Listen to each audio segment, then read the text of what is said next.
Have you ever wondered how to take your students' creative writing skills in a second language to the next level? Like how to make them so insanely good that they might just become fluent overnight? Well, buckle up because I'm about to drop some truth bombs on you that will completely transform the way you run your creative writing workshops. So, if you're ready to take your teaching game to the next level and watch your students' creativity soar, then you need to keep watching. I've got 5 incredible points and 3 actionable strategies that can implement in your classroom today. No fluff, no BS, just straight up game changing advice that'll make you the rock star teacher you were always meant to be. My name is Scott, and you're watching Immediate Immersion, where we're all about comprehension-based instruction in the modern language classroom. We'll be right back.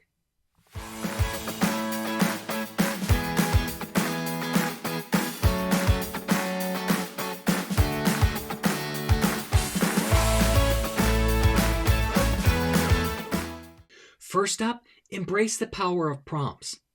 Throw out some wild and wacky writing prompts that will get your students' minds racing. Go online, go on Google, and search for some wacky writing prompts that you can integrate in your classroom. You can find all different kinds at different proficiency levels so that you can engage your level 1s, your level 2s, your level 3s, your AP, your IB students, all with similar prompts. Another great way to do this is get one of those flip books. I'm not sure what they're called, but you can find them on Amazon, and you can also find them at teacher stores. They're meant for elementary school teachers to use in their classrooms to give story prompts for kids. And so the one that I have will have like a character, a problem, and then a solution. And they can flip each little section separately to make a creative way of giving an idea for something to write about. Another thing are story cubes. You can do, I can't remember the website name off the top, but if you search for online story cubes, there is a website that will let you roll 5 or 6 cubes online, and they each have a picture, and then the kids have to incorporate those pictures into the story. I don't care if they don't know what those words are that come up. I'll just write them next to or on the board so they can have them, because the point is not that they know the vocabulary words on the dice, but that they can write a story, and these give them some unusual ideas so they're not working with memorized phrases, because that's what we want to stay away from. Another thing is to encourage them to let loose and write without thinking, even if it's in their second language. So we want them to just write. That's why I love timed writing so much, because they don't have time to really think things through. And I don't want them to, to think in English and then translate into a second language. So this really, really works well. I tell them just to write. Don't worry about your errors. Just keep the ideas flowing. If you get stuck, add a new character, make them go to a different city, a different place, give them another problem, and then you guys can keep on going. It allows for the creativity to soar and the fluidity of the language to come out in their fingertips. Here's a great strategy. You can create a prompt jar. So you collect all these prompts that you find, whether you're using one of the story guide books, or you are finding them from story cubes, or you're looking on Google for different writing prompts. You can make a prompt jar where you're going to put a different prompt on little slips of paper, put them all in a jar, and then you or students can pull them out, and that's what everybody's got to write about. It's a great way to incorporate a wide variety of prompts to kind of curb against being able to memorize and prepare for the writing activity. Collaborative storytelling is always a fun time in the classroom. What you want to do is get your students to work together and build off each other's ideas. So you can do this in a couple of different ways. You can do this orally in class as you're building a class story where kids are giving you their ideas along the way. That can work really well to build that story with actors. You can also do it where you give the first sentence of a story, and then you randomly ask for kids to add a second and then a third or a fourth sentence, and you keep on building a story this way. This way, each student gets to participate one sentence to the story. And then if the story's not done by the time you get through the last student, you can go back around and get some more ideas to kind of finish up the story. And then you can also do this with the writing as well. So with writing, you can have kids, write for a minute or write for 3 minutes, and then they pass their papers over to the next person, and they continue the story from where the first person left off. Then they rotate the papers again and they continue. And you can do this like in 1 to 3 minute intervals and have them write all that they can write during that time, and the next kid will have to continue the story they left off. You can also show them that their second language skills can shine when they collaborate and support one another. So they can get feedback on their writing, all positive. That's the rule. So they can do peer collaboration or peer feedback, but the feedback must always be positive. That way they can build up their confidence and their skills at the same time. A great strategy is to implement story chains where each student contributes a sentence or a paragraph to a shared story. And as I said, as we talked about earlier, this can be done either orally as a class story with actors, or you can do orally as a class story without actors, or as a written story. It's a great fun activity, and kids always love this activity because they get to add their own voice to the story. Next up, let's talk about unleashing the power of visual inspiration.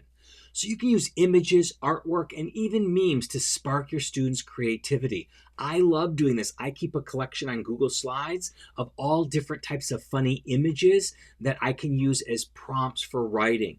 You can also use famous artwork as well. When I look for images that I want to keep for like funny story starters, I will go and look for like funny animal pictures or funny baby pictures, or one that my friend recommended to me and I never thought of before, awkward family photos. Oh my gosh, the types of gold mine that you'll find when you look for that way.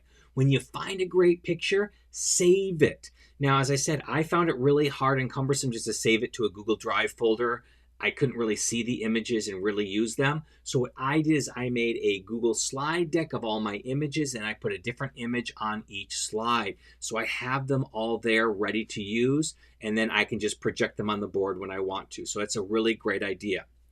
Next, you can demonstrate how visuals can transcend language barriers and inspire unique stories. So you can start with a visual. It can be art again, it can be a meme, it could be a joke, it could be a comic strip, it could be anything. And you start with a discussion, and then you can then use that to inspire something to write about. One strategy is to create a visual inspiration wall where students can pin up images that ignite their creative writing. So instead of you collecting the images, have your students collect images, and then you can put them up on a wall. And then I like to take a digital picture of them so that I can save them again into my Google slide deck, so I always have them accessible. One of the things that kills language acquisition is the fear of mistakes. So what we want to do is foster a community in our classroom where mistakes happen and we need them to actually grow. So you want to encourage your students to embrace their mistakes and use them as opportunities for growth. That's how we learn. We don't learn from perfect. We learn from our mistakes so that we can then learn not to make them in the future, or how to say things differently that are more grammatically correct. Now, I don't like to point out the mistakes with my students. I like to celebrate what they do well.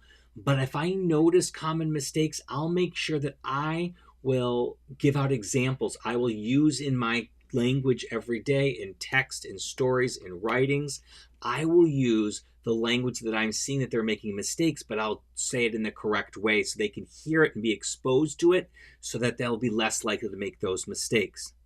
We want to show them that even in a second language, mistakes can lead to unexpected and brilliant ideas. So sometimes mistakes can be really, really funny, and we can use them. One of the funny mistakes that Spanish speakers or Spanish students always make, that Spanish speakers always laugh at, is in English, we say I am so many years, but in Spanish we say I have so many years. And the word is años for years. So it's pronounced like A-N-Y-O-S. And the letter in Spanish is an N with a little squiggly line on top. But my kids, and I know kids from everywhere, Spanish students, forget to put that squiggly line up there. So that changes the word from años, years, to años, anus. So then it makes for a really funny story when a kid goes, tengo 12 años. I have 12 anuses. So then we have a really funny story at the start. So when they make those kind of mistakes, Don't embarrass your student. Don't put them down for that. Say, oh, that's a really funny story starter, and get started using it.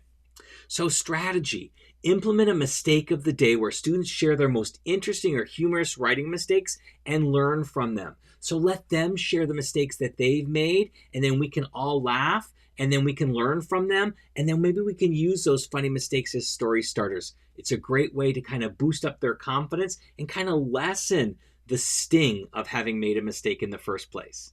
If you're a language teacher who's been feeling stuck in a rut, I've got something that's going to blow your mind. Introducing the Beyond the Basics mini course. This is a game changer you've been waiting for. We're talking 10 webinars that go way beyond the basics of teaching with comprehensible input.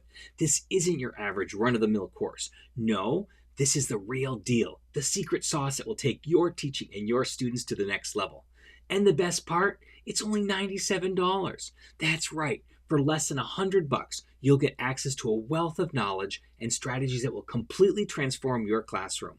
This is an investment in your future, in your students' success, and in your own growth as an educator. So what are you waiting for? Don't let this opportunity pass you by. Head over to mm.us/beyond right now and register for the Beyond Basics mini course. Trust me, this is the move that will set you apart from the rest and make you the teacher your students deserve.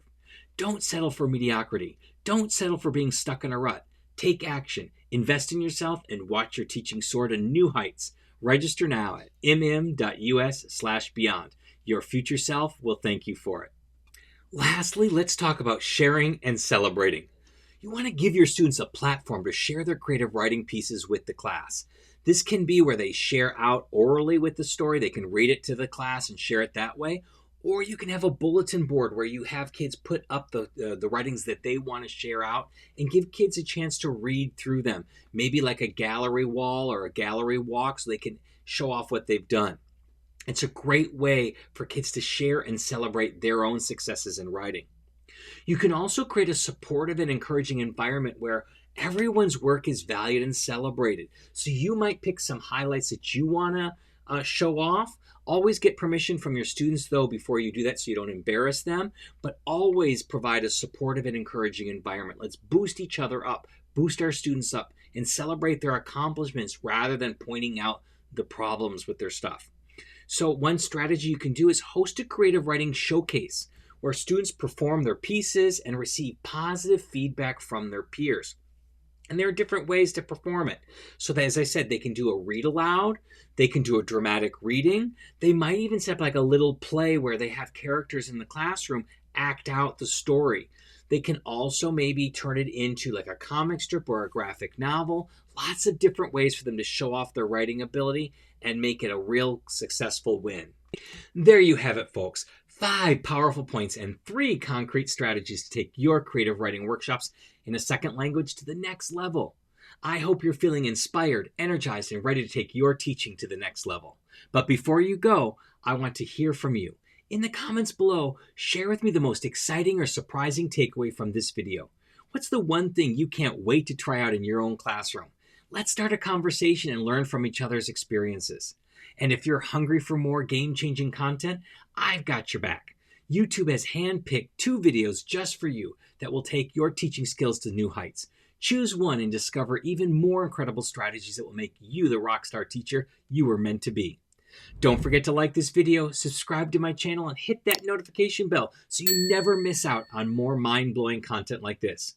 Share this video with your fellow teachers, and let's start a creative writing revolution all together. And until next time, happy comprehensible input.